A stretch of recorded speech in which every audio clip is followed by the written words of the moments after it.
30 మందితో వెళ్లి 3 తిరిగొచ్చారా? మనిషిన వాడు చిరు తప్పులంటాం. మేక తలలు తెంపినట్టు తెంపే కసివాడిది.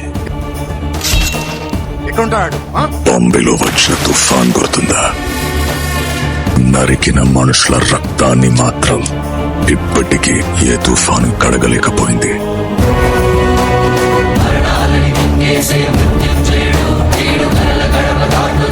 It was a freaking